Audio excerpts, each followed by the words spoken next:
that is. Perhaps a kind monk or somebody would leave some food there for a traveller. But where am I this morning? Let's pan round and find out, shall we?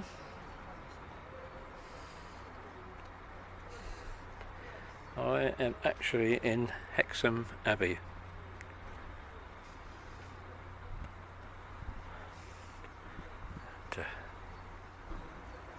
We've come to visit this ancient market town,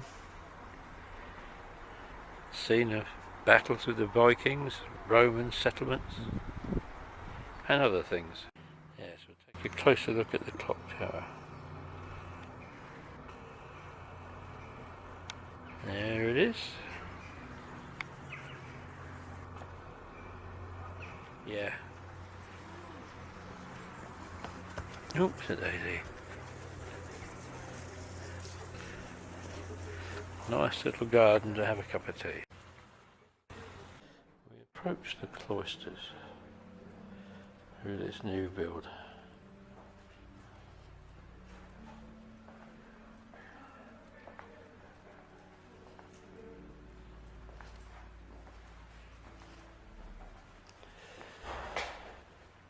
And here's where ancient meets modern. All the other way round.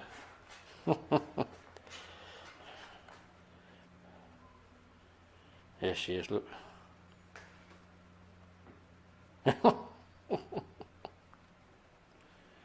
Yes, very, I don't know.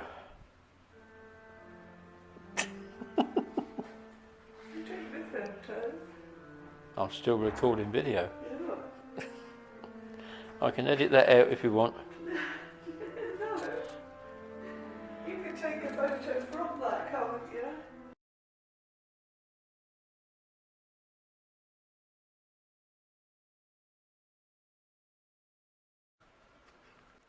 This font is incredible. You see it stands on an ornate carving that dates back to the 12th century. The bowl itself is probably Roman and could well have been used at the original church of Wilfrid here. The cover is 18th century, but look at this spectacular carving above it. This was done by a chap called Joseph, I hope I pronounced his name right, Guillemot, who was a refugee from the horrors in Belgium, and he carved most of it himself and used also other bits that he found in the church.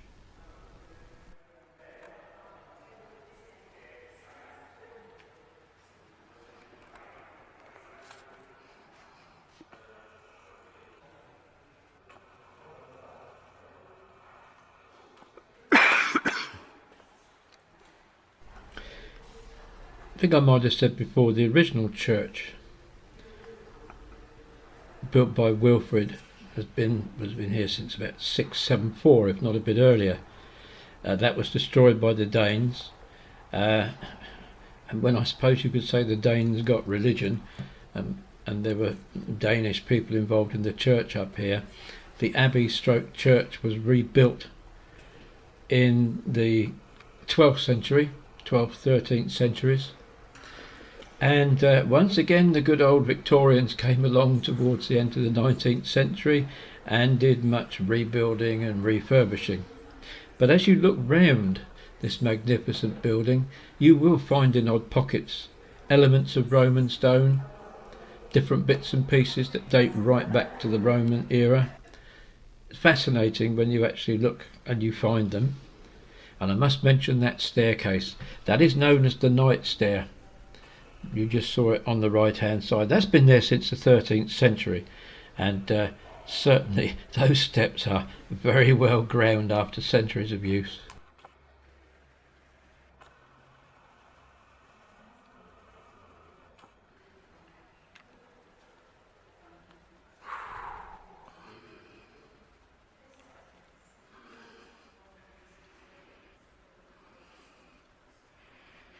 Just in the middle there is the entrance to the crypt, which is about the only surviving part of the original Wilfrid's church.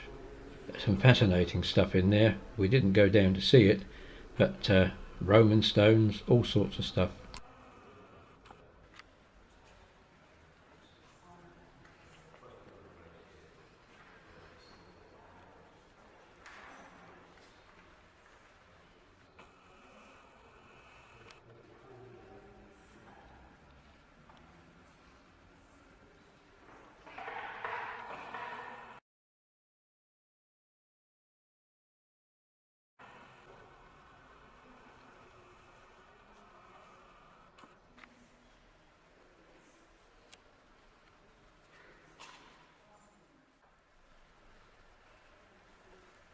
This door is open.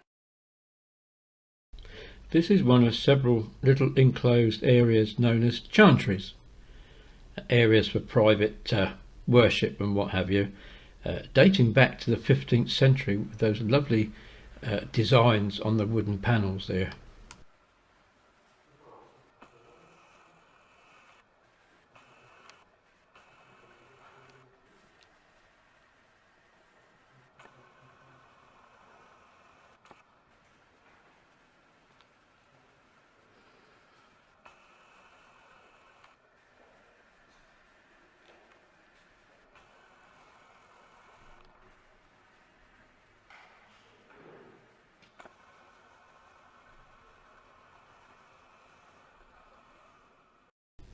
Before we leave the Abbey, we'll have a last look at this beautiful font. As I say, there's the ornate foundations, 12th century-ish, but the bowl is of main interest because they think it's probably Roman, dating back to the origins of the church. Lovely font to look at though, isn't it?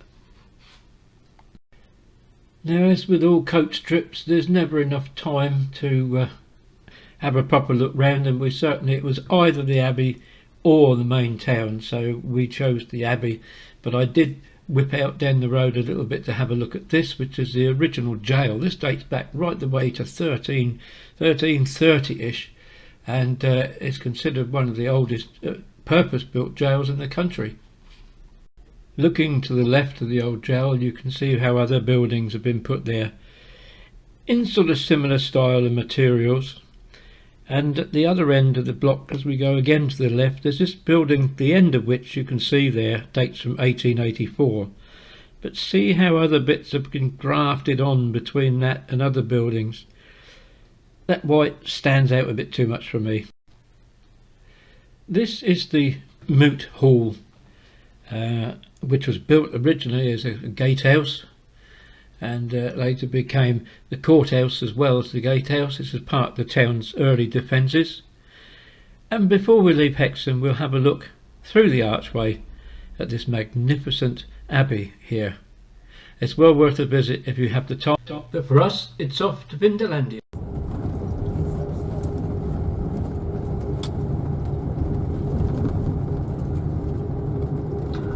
You know what I mean? We're in the middle of nowhere, so we advise everyone to come in because there's nothing else to do around here. So those two people, you've got 2 hours to sit on the coach and twiddle your thumbs and get nice and hot and sweaty, okay? But you can use the cafe here, so don't panic. You can use the cafe. Seems rather odd standing here and thinking we're at the farthest northern extent, as I understand it, of the Roman Empire, or at least it was when Hadrian's Wall was built in 122 AD.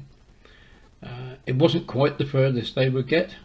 The Antonie Wall between Edinburgh and Glasgow was built some 30 years later, but was abandoned after only 8 years. I don't think they got on with the people they called the Caledonians. But apparently there's some evidence that the Romans got at least as far north as Aberdeen, but they were always having problems with the Scottish tribes, or whatever you want to call them. And so, as I say, after 8 years, Antonie Wall was abandoned, and all the Roman forces retreated back here to the forts and the towns, you might call them almost, at Hadrian's Wall. And this is probably one of the most famous ones of them, Vindolanda.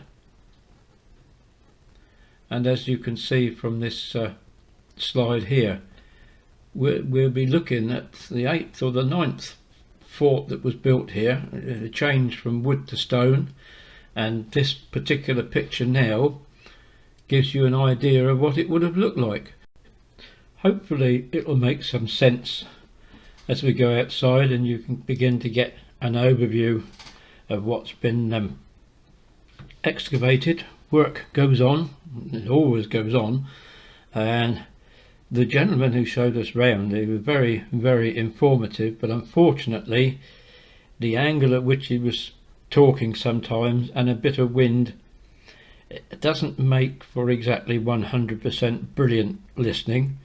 I've tried to edit out what I can of the bad stuff, but I hope you'll, if necessary, turn the volume up so you can hear a bit more of what he was saying. But at least I've took you there, and we'll now go out and we'll stand among the ruins. It's going to be a slow movement, so if we, when we move from different places, I might cut one stand out. Still hear me all right? Again, welcome to Vindolanda, a pile of old brick. Old stone. That's my office.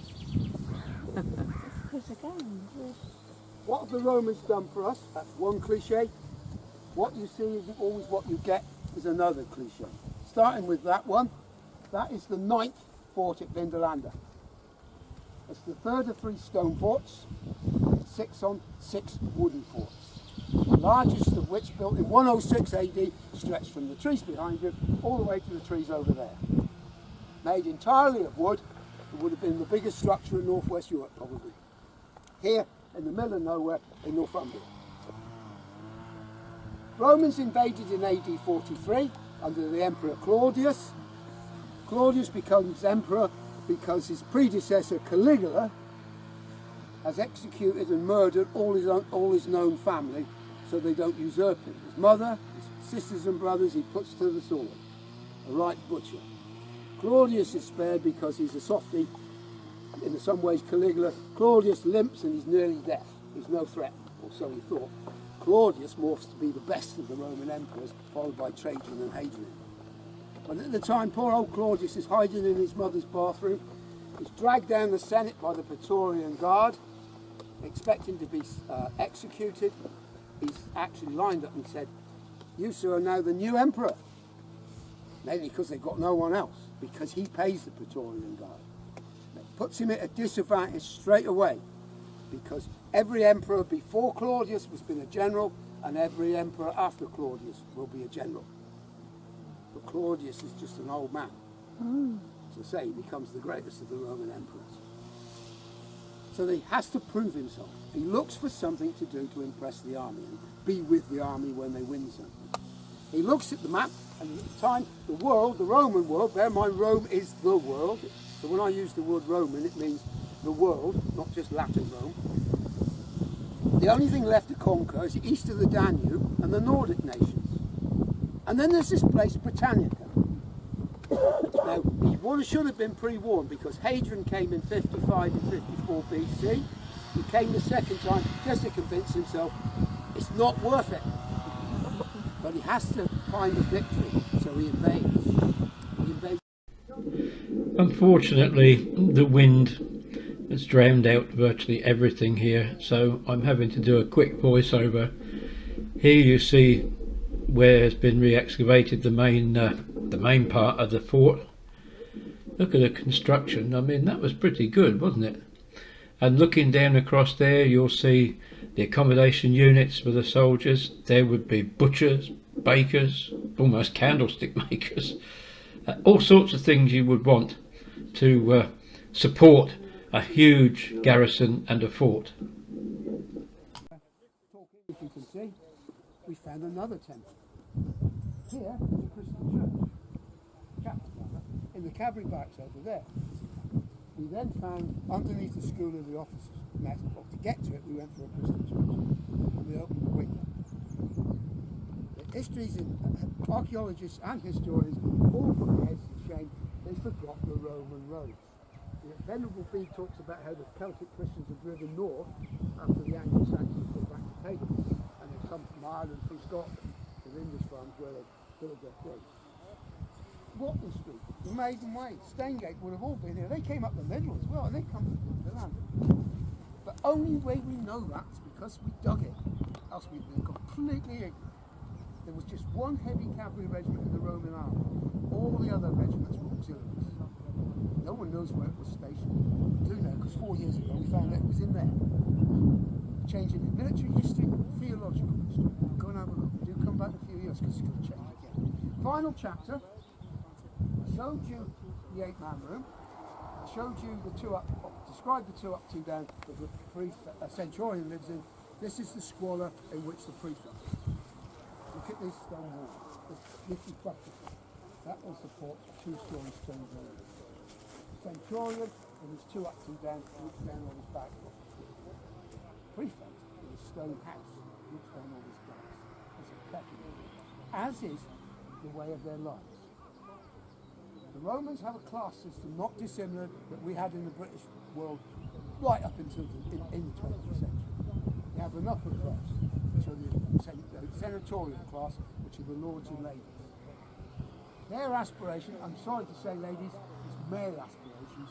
Women count for nothing in the Roman world. Male aspirations are to be one of the 600 senators of Rome, the world. 600 senators of the world. It's not all bad news because the women, of course, will go through life sentence. My house, so she'll get respect. But we don't have, it's taken to this century for men to learn their place.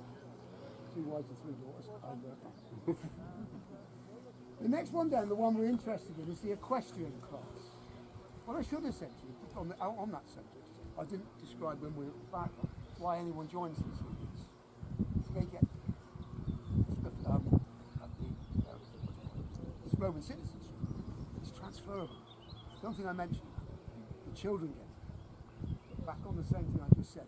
Not the wife, but girl children. So it breaks it down in the end because that more become Roman citizens. Children. Their aspirations are to be the governors of the administrators of the Roman world. And we have an example of that. Regius Marius, who comes in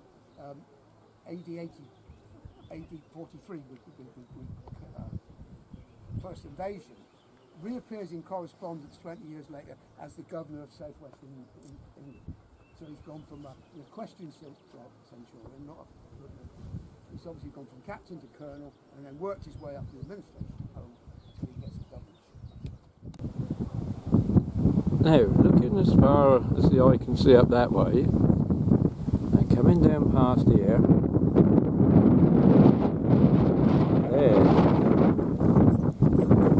going down as far as the eye can see that way, and it's straight. And you ask yourself, why is it straight? And then you say, but I have just been to a Roman fort, which should give you a clue. This was the original Roman road that was built across the very north outpost of the Roman Empire. You might have heard the chap talk about Stonegate. This is the Stonegate, or Stone Road, that ran right the way across the top end of the Roman Empire. Quite a few bits of it still remain, although obviously looking different to what it used to. There's a cycle track further along, but this is Roman. This was built before Hadrian's Wall. Obviously it looks different now, and it didn't have the dry stone walls. But yeah, it went straight across there, straight up over the hills, down the other side, linking what was the old Carlisle with what was then the port of Newcastle, Sunderland, that sort of area. So there's a real bit of history just in that. And that ends our short visit to Vindolanda. Trouble is, it's very difficult to do justice to a place like this when, to many people, all they can see is a collection of old stones. The chap really brought it to life, but it's very difficult to capture that on film. I hope I've managed to achieve a reasonable balance, but there's plenty more materials for you to investigate online, and of course, as I always try and do, I give you bare facts and encourage you to go and look for yourselves and find out more. And now it's off to the wall itself. Well, we're here at Hadrians Wall. This is Caulfield's quarry that was, where there was one of the mile forts on the wall. And now I better get my skates on or I won't get to the wall. Oh, here I am. I'm standing on Hadrians Wall. This was an exact replica crafted in 1917 by Hadrian Smithers. And if you'll believe that, you'll believe anything. And there is our intrepid coach driver Troy about to walk down this section of the wall. I've had to voice over the sound this time because the noise of the wind was just dreadful. I'm going to have to leave it in for the next bit, unfortunately, because otherwise it might spoil the atmosphere, so apologies for the bit of wind noise coming up, but I felt it right to include it. 2,000 years of history, well, and there's one of the mile forts. Up and down, over the hills. There's Jackie taking a rest, because everywhere I go she goes these days, which is lovely, wouldn't do without her. No, nothing in the flat. If it goes up, the wall goes up. If it goes down, the wall goes down. There you go, that's it. There's my angel of the north. There we are. But look at the views all around. And if you'll pardon me using a little bit of bad language, the poor old soldiers that were sentenced up here must have thought, what the bloody hell have I done to deserve this, if you'll pardon me quoting. Anyway, that's it. Hadrian. It grieves me to have to record this. Here is the famous Sycamore gap with the famous sycamore tree.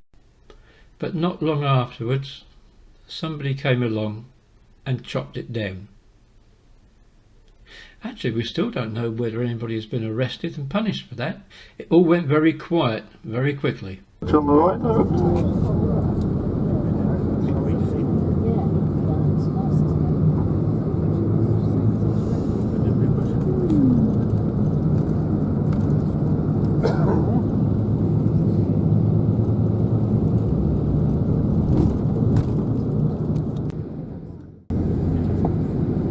Is it a male or is it a female?